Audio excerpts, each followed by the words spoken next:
everybody, this is Emily. I'm going to give you a closer look at the garden so far than I did in my last apology video. Hopefully it doesn't fog up again. It's so humid that the last video and this video, I come out and immediately the camera lens starts to fog up. It's doing okay now, but I think it's going to be okay. But whew, looks like we'll have lots of blackberries unless critters get to it. We have had, I don't know if birds have been eating them all the last couple of years or if it's just insects, but we'll get some, I'm sure. Anyway, these here, some of the first ones.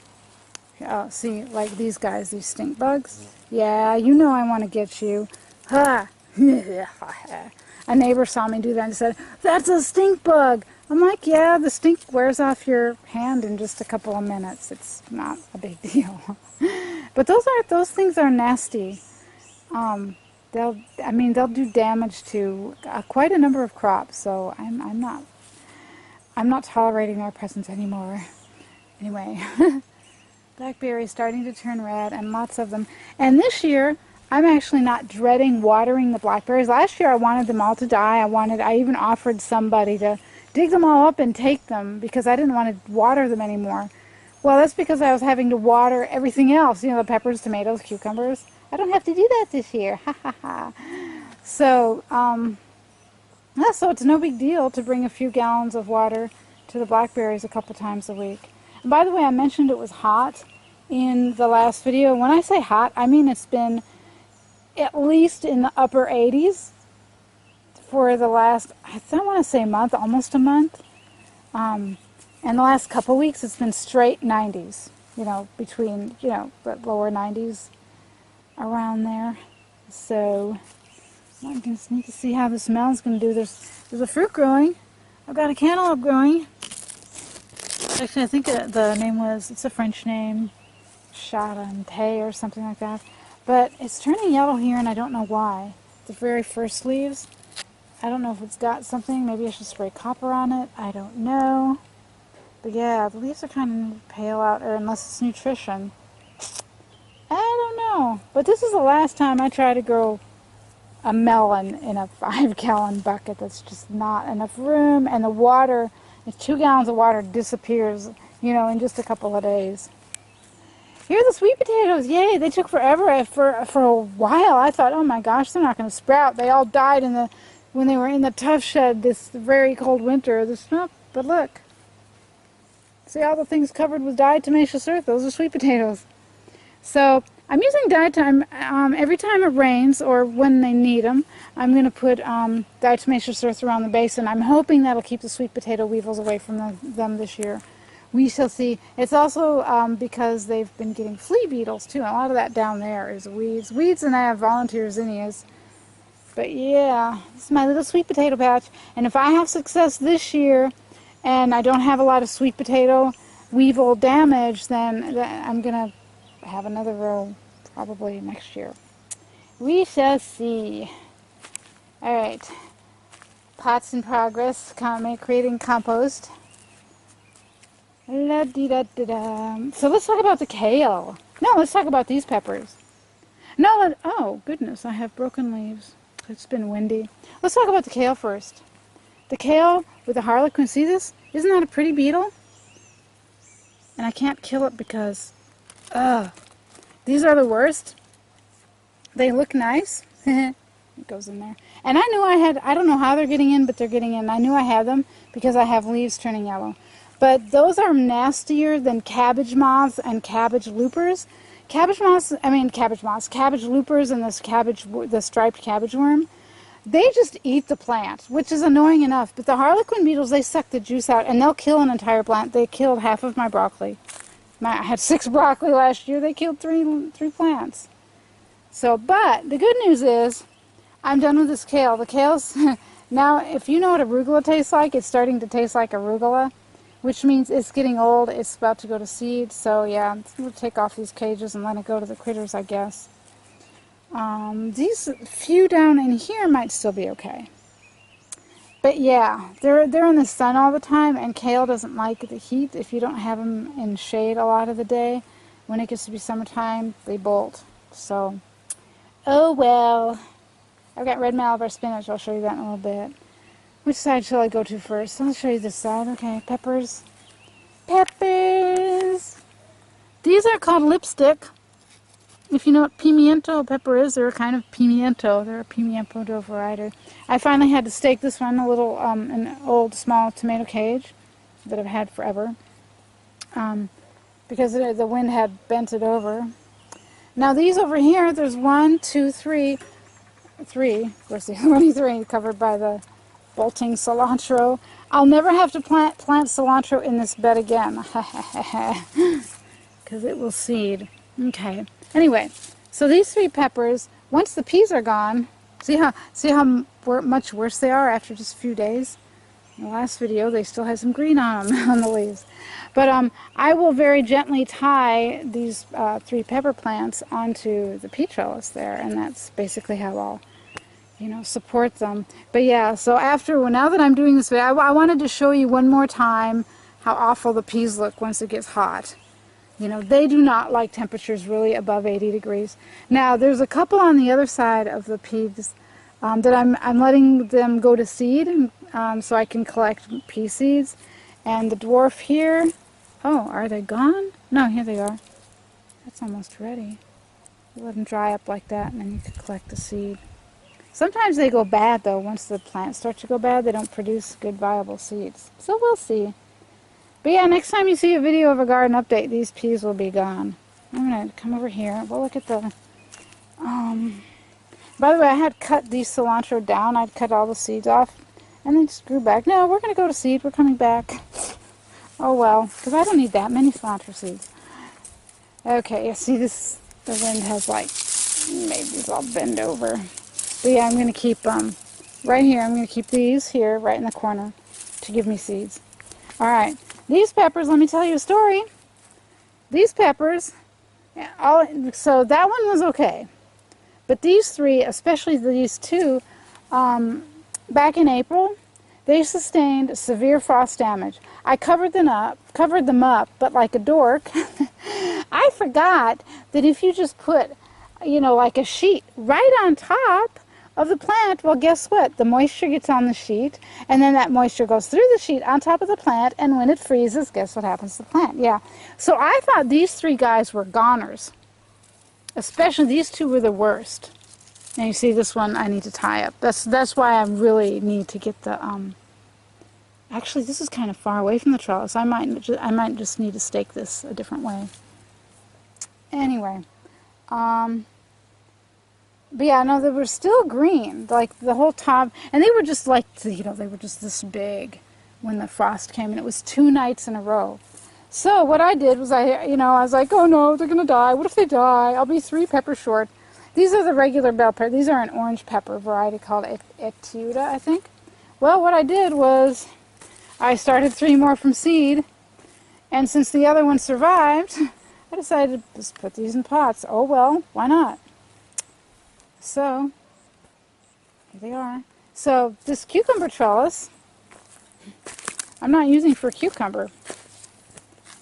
And so I decided, well, I can plant the peppers, those 2 peppers, right under it, and as they grow tall, I can stake them to the trellis like that. I'm not sure what I'm going to do with this here.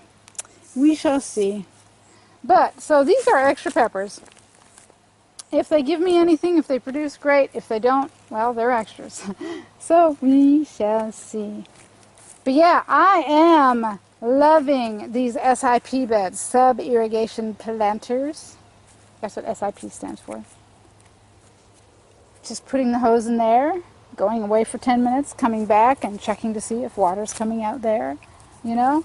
Cool.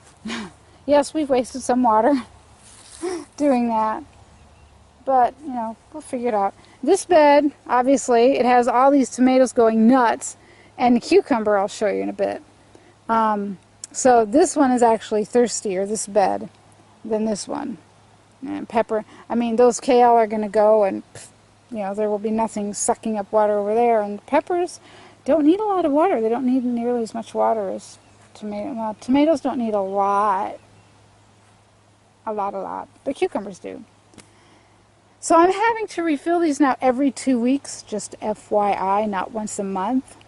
But speaking of tomatoes, I don't know how many times I've been by here with scissors and I've chopped off branches like this with flowers on them because they're getting in my way. I have 3 basil growing down the middle of here that are completely shaded out. I keep cutting off branches like this so that where is the other basil? Okay, there's the 3rd basil right down there. Can you see it? Ah, can't even see it. This is a basil. Can't even grow because it's so shaded out. By the way, yes, this has been an interesting experiment. These beds will not look like this next summer, and I will have 3 more. So I'll talk about that in a later video, what I will do with the tomatoes and peppers next year. But see here? Look at this plant. It keeps wanting to go to the kiwi trellis, and I want to be able to walk through here, thank you very much. So I have to keep cutting off branches. But look, I've already got tons of little peppers everywhere. So this represents, there's actually 4 varieties of tomato here. Did I say pepper? I just said pepper, didn't I? Lots of little tomatoes is what I wanted to say. But, yeah. And this is a yellow pear. I've got 3 yellow pear. I've got 2 yellow pears, 2 cherry tomatoes, and 2 Principe Borghese. And then I've got this, which I got free seeds. And I think it was a dumb idea because this probably isn't a variety that produces tomatoes when it's above 90 degrees. So that probably wasn't the best. What I need to do is just cut it down and keep cutting it down, and then when it cools off, let it grow and produce something. But look in here. Look, see. Now this is the basil that got the least frost damage. Oh, by the way, this tomato, I can't go over to the other side. This tomato here, this huge tomato here, see, on this stake?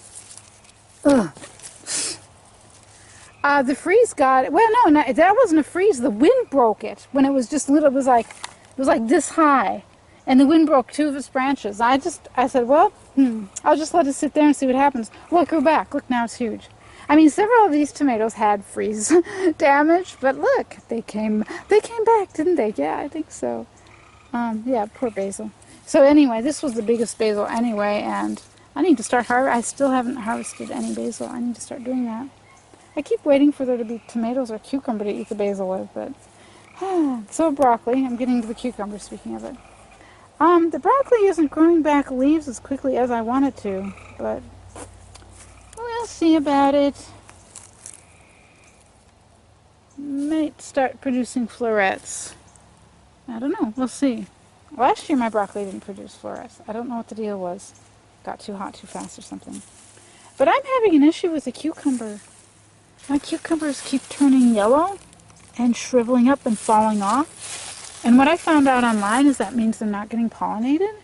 So I've cut off, if you see all these sticks sticking out, I cut off a bunch of leaves, and because I've had bees over at the mill, and I said, well, maybe the bees can't find the flowers because they're buried in all this foliage.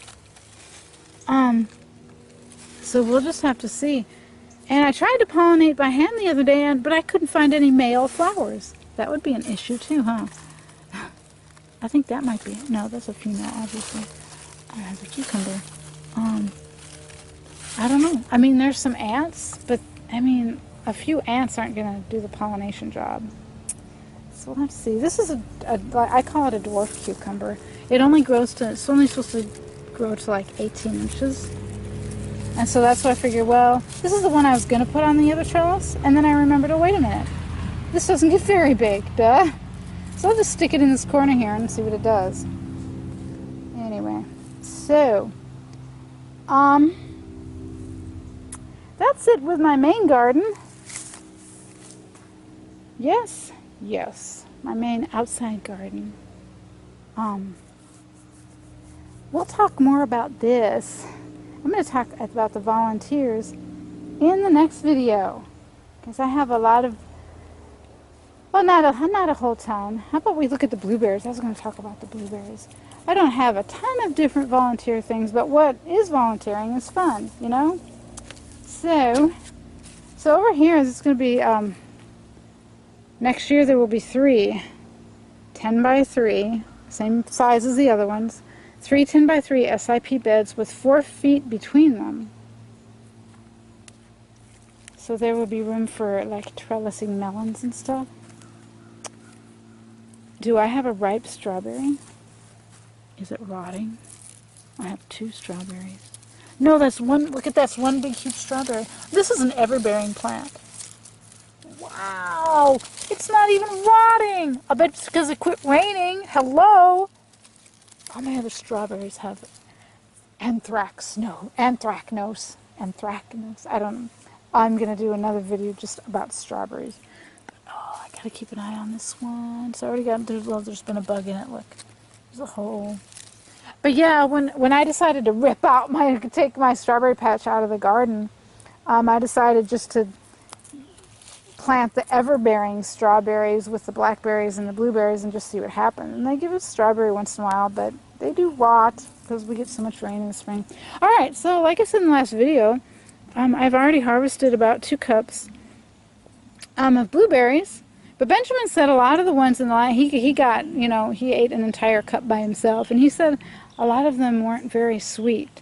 So we're going to wait a little bit longer to do another harvest. But I think this is the biggest blueberry harvest I've ever had. Even my little ones are producing pretty well. So this is fun. You see we got the bird netting on this year so that we can't have thieves from above eating them all. And I don't know why this bush is producing such tiny berries.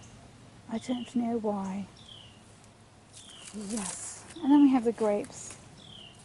And I can just leave the asparagus. I talked about the asparagus a little bit in the last one.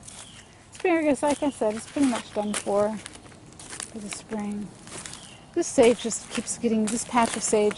I have a neighbor who, our first year here, she had these 3 sage plants, and I'm just in a little pot, you know, just a little, like a little 3-inch pot, 4-inch pot or something. She said they weren't doing very well. If I wanted to take them and plant them and see how they did, I could, and this is how they're doing. Yeah. They're really pretty when they bloom, and then it brings the, you know, the bumblebees. So it's fun to watch the bumblebees. Anyway, yep. The grapes. This is the last thing I'll talk about. It's sad. I've been a good girl this year, and I've been spraying copper every 7 days since I had the first teeny tiny bud of a leaf down on this trunk. Just like the directions say, spray every 7 to 10 days. I've been spraying every 7 to 10 days. The dadgum plant is still getting this fungus. And I can see now it's affecting the grapes, the fruit. Look at how many grapes we would have had.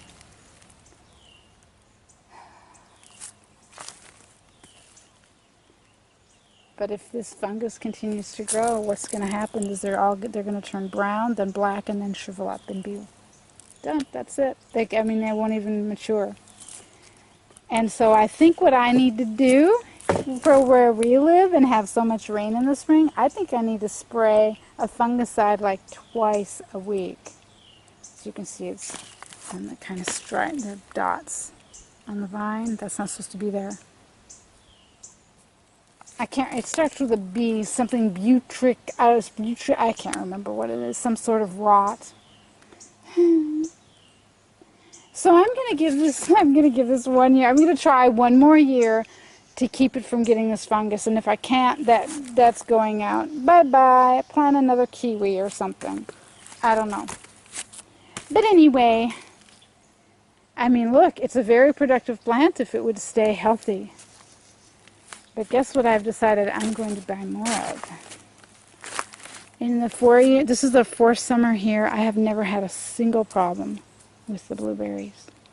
So, I'm going to be getting more blueberries. And I'm sorry the camera was shaking. A mosquito bit my hand, so I was trying to get it off. Alright. Well, thanks a lot for watching this very long-winded update of my garden. The volunteer video will probably be a bit shorter, probably be a lot shorter. But anyway, okay, I will see you for the next video on my garden.